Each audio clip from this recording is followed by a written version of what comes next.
இன்றளவு கூட பார்த்தீங்கன்னா நம்மளுடைய முன்னோர்கள் வந்து இறந்தவங்க வீட்டில் சமைக்கவே கூடாது, இறந்தவங்க வீட்டில் சாப்பிடக்கூடாது, இல்லை இறந்தவங்க வீட்டில் சமைச்சு இறந்தவருடைய உறவினர்கள் சாப்பிடக்கூடாதுன்ற விஷயத்தை ஏன் கொண்டு வந்தாங்கன்னா அதில் அவ்வளோ ஒரு அறிவியல் பூர்வமான அவ்வளோ ஒரு நிதர்சனமான உண்மை இருக்கு. ஏன்னா இறந்தவர்களுடைய ஆன்மாக்களுடைய பதிவுன்றது அந்த வீட்டை சுற்றி இருக்கக்கூடிய அனைத்து பொருட்களிலுமே பதியும். அவங்க நடமாடின இடங்களா இருக்கட்டும், அவங்க அணிந்த ஆடைகளாக இருக்கட்டும், இப்படி எல்லா விஷயத்திலுமே அந்த ஆன்மாவுடைய பதிவுகளும் அந்த ஆன்மாவினுடைய நெகட்டிவ் கர்மாக்களாக இருக்கட்டும் இது எல்லாமே பதியும். ஆனா நம்மளுங்க என்ன பண்ணுவாங்கன்னா ரொம்ப நேரம் பசி தாங்க முடியாது. ஏன்னா காலையில ஒரு நைட் இறந்துட்டு இருப்பாரு, மறுநாள் காலையில இறந்த வீட்டுல இருந்து யாருன்னா வெளியே சமைச்சாலோ இல்ல வெளியே போய் சாப்பிட்டாலோ ஒரு மாதிரி பேசிடுவாங்க, பாரு என்னடா வீட்டுல செத்து கிடக்கான் ஒருத்தன், இவங்க போயிட்டு உணவு சமைச்சு சாப்பிட்டுன்னு இருக்காங்கன்ட்டு நம்மளுக்கு தெரியாம திருட்டுத்தனமா போயிட்டு யாருக்கிட்ட சொல்லி இட்லியோ பொங்கலோ வாங்கி தின்றவங்க எல்லாம் இன்னைக்கெல்லாம் இருக்காங்க. ஏன் இறந்தவங்க வீட்டுல ஒவ்வொருத்தரும் சாப்பிடக்கூடாது, ஏன் இன்னைக்கு ஒரு விரதமாக கடைபிடிக்கிறாங்க அப்படின்னா அவ்வளோ விஷயம் இருக்குது. ஏன்னா இறந்தவங்களுடைய அலைவரிசைகளும் இறந்தவங்களுடைய கர்மாக்களும் அவர்களுடைய நினைவுகள் எல்லாமே அந்த வீட்டில் வந்து பதிய ஆரம்பிக்கும்.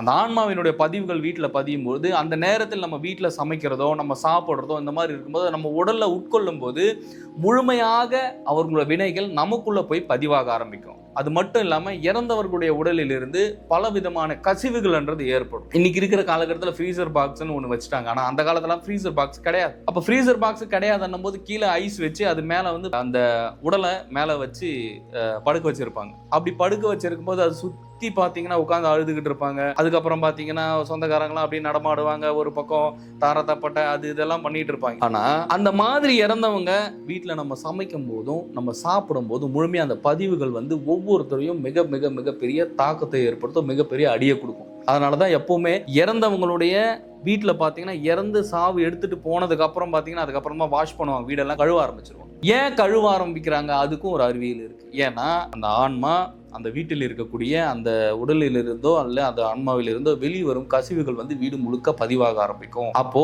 அந்த இடத்துல சுத்தம் செய்யும் பொழுது இது அணுக்கள்ல போய் பதிவாகுது. அப்போ அந்த பதிவுகள் எல்லாமே வீட்டில் இருக்கும்போது அது கழுவி வாஷ் பண்ணதுக்கு அப்புறமா தான் புதுசா நம்ம சமைக்கணும். ஃபார் எக்ஸாம்பிள் இன்னும் பார்த்தீங்கன்னா பாத்திரங்களை கூட கழுவி தான் பயன்படுத்தணும். இப்படி பயன்படுத்தலைன்னா அதீதமான ஒரு துன்பத்துக்குள்ள நீங்க மாட்டிப்பீங்க. இது மிக மிக மிக முக்கியமான ஒரு பதிவு. இது எல்லாமே தெரியாம வந்து நான் வந்து சாப்பிட்றேன், எனக்கு ரொம்ப பசிக்குது, நான் போய் அங்கே போயிட்டு பக்கத்தில் இட்லி வாங்கிட்டு வர சொல்லியிருக்கேன் என்னோட வீட்டுக்காரர், யாருக்கும் தெரியாமல் கொல்ல பக்கம் போய் தின்றலாம் அப்படின்ட்டுலாம் தின்னக்கூடாது. இன்றளவு எல்லாரும் நிறைய பேர் அதான் தவறு செஞ்சுக்கிட்டு இருக்காங்க. ஸோ தமிழர்களுடைய ஒவ்வொரு விஷயத்திலேயுமே ஒவ்வொரு சின்ன சின்ன நகர்வுகளையுமே ஆன்மீகம் என்பதும் அவ்வளவு ஒளிந்திருக்கு. இதெல்லாம் மூட நம்பிக்கைகள் கிடையாது, மூட நம்பிக்கைன்றது வேற. ஆனா அறிவியல் பூர்வமா பாத்தீங்கன்னா இவ்வளவு விஷயங்கள் இதுல வந்து அடங்கிருக்கு. சோ இவ்வளவு விஷயங்கள் ஒரு சின்ன இறப்பிலேயே நம்முடைய முன்னோர்களும் சரி சித்தர்களும் சரி மகான்களும் ஞானியர்களும் இவ்வளவு விஷயங்கள் வகுத்து வச்சுட்டு போயிருக்கிறாங்கன்னா அவங்க முட்டாள. அப்போ மற்ற எல்லா விஷயங்களிலுமே இறைவனுடைய தொடர்பும் ஆன்மாவினுடைய தொடர்பும் கர்மாவினுடைய அவ்வளவு பதிப்புகளிலிருந்தும் வெளிவரக்கூடிய சூழல்கள் அப்படின்றது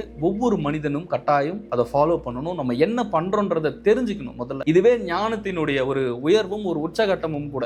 ஏன்னா இது எல்லாமே அவ்வளவு ஒரு முக்கியமான ஒரு விஷயம். சோ இந்த விஷயம் எல்லாமே தெரியாம இறந்தவங்க வீட்டுல சாப்பிட்டுறது, தண்ணி வாங்கி குடிச்சிடுறது, ஒரு டெத்துக்கு போயிட்டு வந்த உடனே உணவு சாப்பிட்டுறது, இல்ல குளிக்காம படுத்துறது, இப்படி எல்லாம் பண்ணக்கூடாது. ஸோ ஒவ்வொரு விஷயத்துக்கு பின்னாலுமே அவ்வளவு ஒரு ஆழமான கருத்துக்களும் ஆழமான விஷயங்களும் நம்மளுடைய முன்னோர்கள் வகுத்து வச்சிருக்காங்க. ஸோ சித்தர்கள் சமாதி அடையறாங்கன்னா சமாதி வேறு. ஏன்னா ஒவ்வொரு அணுக்களிலுமே முழுமையாக இறையாற்றலும் இறைவனுடைய சக்தியும் அனுரூபமும் அதுக்குள்ள அடங்கி இருக்கும். ஸோ சமாதி அடைகிற சித்தர்கள் வேறு. அங்க பக்கத்துல போனா அவங்களுக்கு ஒன்றும் ஆகாது. ஏன்னா முழுக்க முழுக்க அணுக்கள் முழுக்கவே அவங்க இறைவனாலும் கடவுளாலும் நிரம்பி வழியும் அவங்களுக்குள்ளார பிரபஞ்ச சக்தின்றது. அங்க போகும்போது உங்களுக்கு ஒரு பாசிட்டிவ் அப்படின்றது கிடைக்க ஆரம்பிக்கும். ஆனா இதுவே நீங்க இறந்தவர்களுடைய சுடுகாட்டுக்கோ இல்ல சமாதிக்கோ அந்த மாதிரி இடங்களுக்கு போகும்போது உங்களுக்கு நெகட்டிவா தான் இருக்கும். ஸோ இவ்வளவு விஷயங்கள் வந்து நம்ம முன்னோர்கள் ஒவ்வொரு விஷயத்திலையுமே வச்சிருக்காங்க. ஒவ்வொரு விஷயத்திலையுமே அவ்வளோ ஆழமான கருத்துக்கள்ன்றது இருக்கு.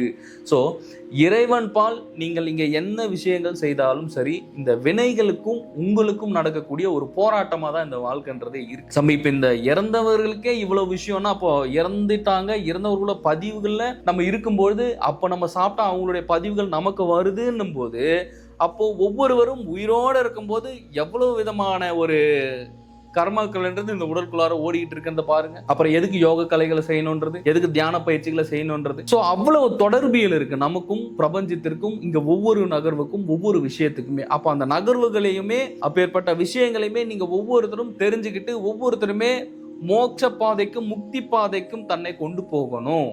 ஏன்னா இங்க இருக்கும்போது எல்லாமே மெய் போன்று தோன்றும். ஆனா ஒரு நாள் இந்த உடல் இறந்ததுக்கு அப்புறம் பேனு வாயை பொழுதுட்டு அப்படியே விரைச்சு போய் படுத்துக்கிட்டு இருக்கும் அந்த ஃப்ரீசர் பாக்ஸ்ல. அப்படி ஃப்ரீசர் பாக்ஸ்ல படுத்துன்னு இருக்கும்போது நீங்க எங்க போனீங்க அப்படின்ற ஒரு கேள்வி வரும் இல்ல. அப்ப அந்த கேள்விகளுக்கு உண்டான பதில் என்னவா இருக்கும் உங்ககிட்ட தெரியாது. அப்ப ஆன்மா எந்த அளவிற்கு ஒரு முக்கியத்துவம் நீங்க கொடுக்கணும்னு பாருங்க. ஒவ்வொருத்தருமே தன்னுடைய ஆன்மாவை அறிந்துணர்ந்து, ஒவ்வொருவரும் தன்னுடைய ஆன்மாவை பரம்பொருளாகிய பரமாத்மாவிடம் பரமசிவனிடத்தே கொண்டு போய் சேர்க்கக்கூடிய வழியையும் வல்லமையும் சக்தியும் தெரிஞ்சு வச்சுக்கணும். இங்க எல்லாமே சிவபெருமானுக்கு உட்பட்டும் இறைவனுக்கு உட்பட்டும் தான் இருக்கு. எல்லாமே அவர்களுடைய நகர்வுகளுக்கும் குருமார்கள் பல ரூபத்தில் பல வடிவமாக உங்களுக்கு பல விஷயங்களை சொல்லி கொடுக்கிறார்கள், உங்களை காண்பித்து கொடுக்கிறார்கள். அப்படின்னா அது சாதாரண விஷயம் கிடையாது. அவ்வளோ ஒரு அறிவியல் இருக்கு இதுக்கு பின்னாடி.